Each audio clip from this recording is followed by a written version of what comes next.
আমার নাম টুম্পা বৈদ্য। আমি বর্ধমান বিশ্ববিদ্যালয়ের অন্তর্গত কালনা কলেজের বিএড বিভাগের ৪র্থ সেমিস্টারের ছাত্রী। তো আজ আমরা পড়ব অষ্টম শ্রেণীর স্পর্শ ছাড়া ক্রিয়াশীল বলের একটি উপএকক অভিকর্ষ ও মহাকর্ষ সম্পর্কে।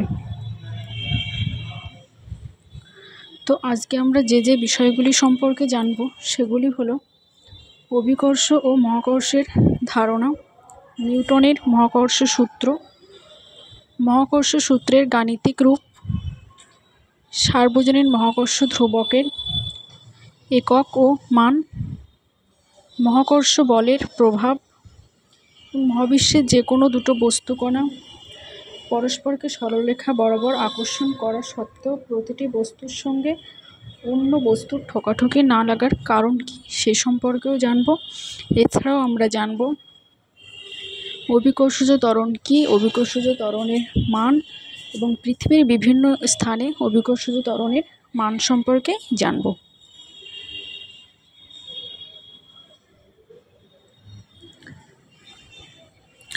তাহলে প্রথমেই দেখো যে যদি তোমাদেরকে একটি বল দেওয়া হয় এবং বলটাকে নিচের দিকে ছেড়ে দেওয়া হয় উপর থেকে, তাহলে দেখবে যে বলটি নিচের দিকে এসেই পড়ে। আচ্ছা, তোমরা কি কেউ বলতে পারবে যে বলটি নিচের দিকে এসে কেন পড়ে? আবার তোমরা দেখবে যে বৃষ্টির ফোঁটা সেটাও কিন্তু পৃথিবীর দিকে এসেই পড়ে, বা গাছের ছড়া পাতা সেগুলো মাটির দিকে এসেই পড়ে। আচ্ছা, এই যে সব কিছু আমরা যদি উপর থেকে ছেড়ে দিই সব নিচের দিকে এসেই পড়ে বা পৃথিবীর দিকে এসেই পড়ে, এরকমটা হওয়ার কারণ কি বলতে পারবে? আসলে এরকমটা হওয়ার কারণ হলো পৃথিবীর টান বা আকর্ষণ। পৃথিবীর টান বা আকর্ষণের জন্যই সব কিছুই উপর থেকে ছেড়ে দিলে পৃথিবীর দিকে এসেই পড়ে। তো এই যে পৃথিবীর টান বা আকর্ষণ, যে আকর্ষণের জন্য আমাদের বলটা বা বৃষ্টির ফোঁটা বা গাছের ঝরা পাতা নিচের দিকে এসে পড়ছে, এটাকেই বলা হয় অভিকর্ষ বল। পৃথিবীর সব বস্তুকেই এই অভিকর্ষ বল দিয়ে টানে। শুধুমাত্র পৃথিবী তার কাছাকাছি সব বস্তুকে আকর্ষণ করে তাই নয়, এই মহাবিশ্বের যে কোনো দুটি বস্তুকণা তাদের সংযোজক সরলরেখা বরাবর একে অপরকে সমান মানের বলে আকর্ষণ করে, যে বলটাকে আমরা বলি মহাকর্ষ বল। আসলে এই যে পৃথিবীর অভিকর্ষ বল, এটাও এক ধরনের একটি মহাকর্ষ বল। পৃথিবী ও পৃথিবীর আশেপাশে থাকা অন্য কোনো বস্তুর মধ্যে যে মহাকর্ষ বল ক্রিয়া করে তারই নাম হলো অভিকর্ষ। এবার আমরা জানব নিউটনের মহাকর্ষ সূত্র।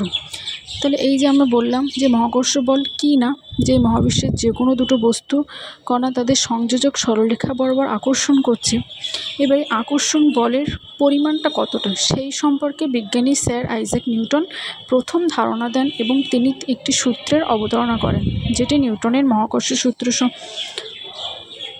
নামে পরিচিত। তো এবার আমরা জেনে নেব যে নিউটনের মহাকর্ষ সূত্র কী।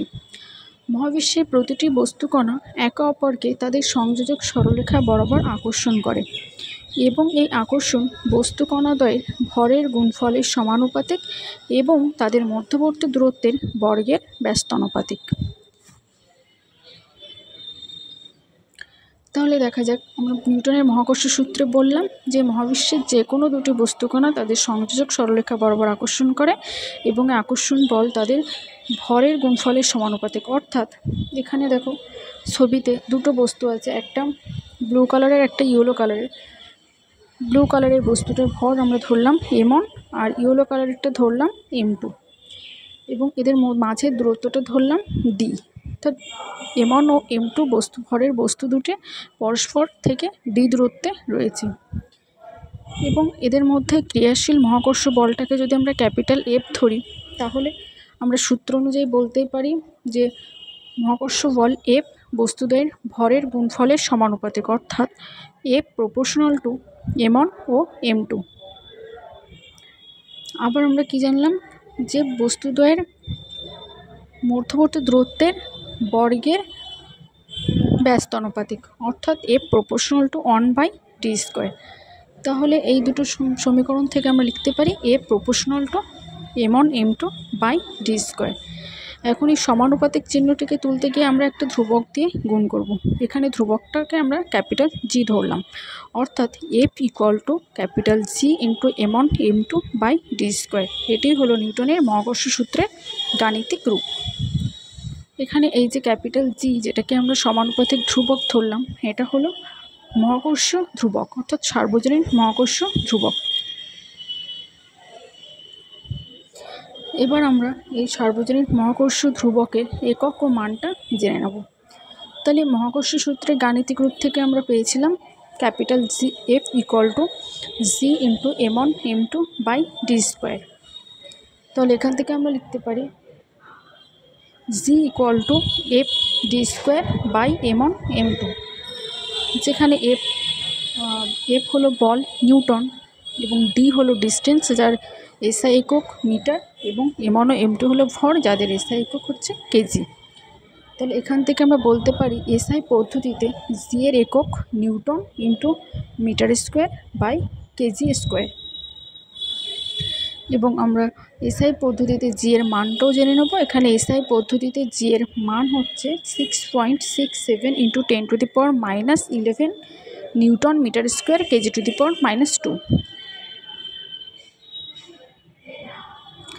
এবার আমরা দেখব এই যে মহাকর্ষ বল দুটো বস্তুর মধ্যে কাজ করছে, সেটার প্রভাব কতটা দূর বিস্তৃত। এখানে আমরা জানলাম যে F equal to capital C into m1 m2 by D square. এখন দেখো ভগ্নাংশটির লব জি m1 ও m2 স্থির রাখি এবং হর ডি যদি আমরা বাড়াই, তাহলে কি হবে, জি m1 m2 by D square এর মান কমবে, অর্থাৎ বস্তু দুটি পারস্পরিক মহাকর্ষ বল এফ কমবে। কিন্তু আমরা ডি এর মান যতই বাড়াই না কেন, এফ এর মান কখনোই শূন্য হবে না। সুতরাং আমরা বলতে পারি যে বস্তুর মহাকর্ষ প্রভাব অসীম দূরত্ব পর্যন্ত বিস্তৃত। দুটো বস্তু যত দূরে অবস্থান করুক না কেন, তাদের মধ্যে এই মহাকর্ষ বল কাজ করবে। এবার আমরা দেখে নেব যে আমাদের মনে প্রশ্ন জাগতেই পারে যে মহাবিশ্বের যে কোনো দুটি বস্তুকণা যদি পরস্পরকে সরলরেখা বরাবর আকর্ষণ করে, তাহলে তাদের মধ্যে ঠোকাঠুকি কেন না লাগার কারণটা কি? তো সেটা আমরা দেখে নেব। এখানে দেখো এই ছবিতে তোমরা দেখতেই পাবো যে এ ও বি দুটো বস্তু, যাদের একক ভরের দুটো বস্তু ধরলাম, অর্থাৎ দুটো বস্তুরই ভর 1 ধরলাম, 1 কেজি করেই ধরলাম, এবং তাদের মধ্যে দূরত্বটাকেও আমরা একক ধরলাম।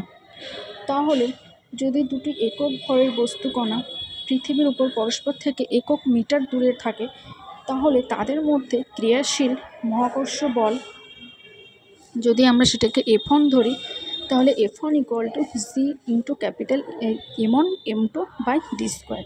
এখন জি এর মান আমরা আগেই বলেছি 6.67 ইন্টু 10⁻⁻11, আর এখানে m1 m2 এবং ডি প্রত্যেকটি যেহেতু একক, তাই এদের মান প্রত্যেকটাই 1, এবং সেখান থেকে আমরা বলতে পারি F1 equal two 6.67 into 10⁻⁻11 Newton. অর্থাৎ বস্তু দুটির মধ্যে 6.67 নিউটনের 10,000 কোটি ভাগের 1 ভাগ মাত্র মহাকর্ষ বল কাজ করে। তাহলে এবার আমরা দেখব দুটো বস্তুর মধ্যে ক্রিয়াশীল মহাকর্ষ বল। এরপর দেখব যে পৃথিবী পৃষ্ঠে থাকা যে একক ভরের বিন্দু বস্তুকে পৃথিবী কতটা জোরে আকর্ষণ করে। তাহলে আমরা জানি পৃথিবীর ভর 5.96 ইন্টু 10⁻24 কেজি, এবং পৃথিবীর ব্যাসার্ধ আমরা জানি অ্যাপ্রক্সিমেটলি 6,370 কিলোমিটার বা 6,370 গুণ 10⁻³ মিটার। এখন পৃথিবী আর একক ভরের বস্তুর মধ্যে ক্রিয়াশীল মহাকর্ষ বলটাকে যদি আমরা F2 ধরি, তাহলে দেখো F2 ইকুয়াল টু লিখতে পারি ক্যাপিটাল জি, যেটা সার্বজনীন মহাকর্ষ ধ্রুবক, কিন্তু বস্তুটার ভর একক ভরের বস্তুর ভর গুণ পৃথিবীর ভর বাই পৃথিবীর কেন্দ্র থেকে বস্তুকণার দূরত্ব, বা যেটাকে আমরা পৃথিবীর ব্যাসার্ধ হিসেবে ধরে নিতে পারি। তো এখান থেকে আমরা F2-র মান পেতে পারি 9.797 নিউটন, অর্থাৎ 9.79 নিউটন বল 6.67 × 10⁻⁻11 নিউটন বলের চাইতে অনেক বেশি, অর্থাৎ F2 মানটা F1 থেকে অনেক বেশি। তার মানে কি, এখান থেকে আমরা বলতে পারি যে পৃথিবী পৃষ্ঠে থাকা কোনো বস্তুকে যতটা জোরে আকর্ষণ করে, পৃথিবীর পৃষ্ঠে অবস্থিত দুটো বস্তুর মধ্যে ক্রিয়াশীল আকর্ষণ বল তার তুলনায় অত্যন্ত নগণ্য, এবং তার তুলনায় পৃথিবীর বলটা এতটাই বেশি হয় যে পৃথিবীর আকর্ষণ বলটা যে দুটো ভরের বস্তুর মধ্যে ক্রিয়াশীল একক ভরের বস্তুর মধ্যে ক্রিয়াশীল বলটাকে আর ধরা হয় না। এই জন্য মহাবিশ্বের যে কোনো দুটো বস্তুর মধ্যে যে মহাকর্ষ বল কাজ করে তা সত্ত্বেও তাদের মধ্যে ঠোকাঠুকি লাগে না। এবার আমরা জানবো যে অভিকর্ষজ ত্বরণ সম্পর্কে। অভিকর্ষ বলের প্রভাবে অবাধে পতনশীল কোনো বস্তুতে যে ত্বরণের সৃষ্টি হয় তাকেই বলে অভিকর্ষজ ত্বরণ। তাহলে পৃথিবী পৃষ্ঠে থাকা একক ভরের বস্তুর উপর অভিকর্ষ বল আমরা জানি যে F = G × m1m2/r²। তাহলে এখানে একক ভরের বস্তুর জন্য m1 এর মানটা 1, তাহলে F = Gm/r²।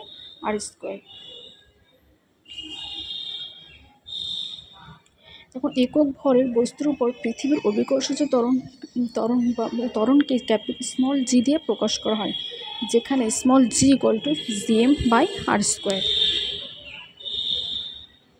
এবার আমরা জেনে নেব অভিকর্ষজ ত্বরণের মান সম্পর্কে। এসআই পদ্ধতিতে অভিকর্ষজ ত্বরণের গড় মান 9.8 m/s² এবং সিজিএস পদ্ধতিতে 980 cm/s²। এবার আমরা জেনে নেব পৃথিবীর বিভিন্ন স্থানে জি অর্থাৎ অভিকর্ষজ ত্বরণের মান সম্পর্কে। আমরা আগে জানলাম স্মল g = Gm/r²।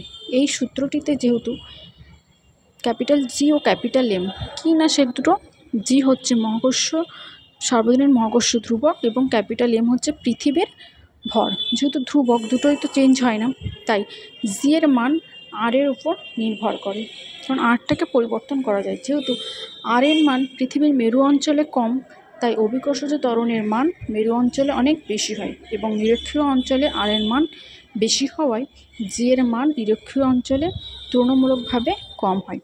এবং পৃথিবীর কেন্দ্রে যেহেতু আর এর মানটা 0, তাই পৃথিবীর কেন্দ্রে জি এর মানও 0 হয়। Thank you.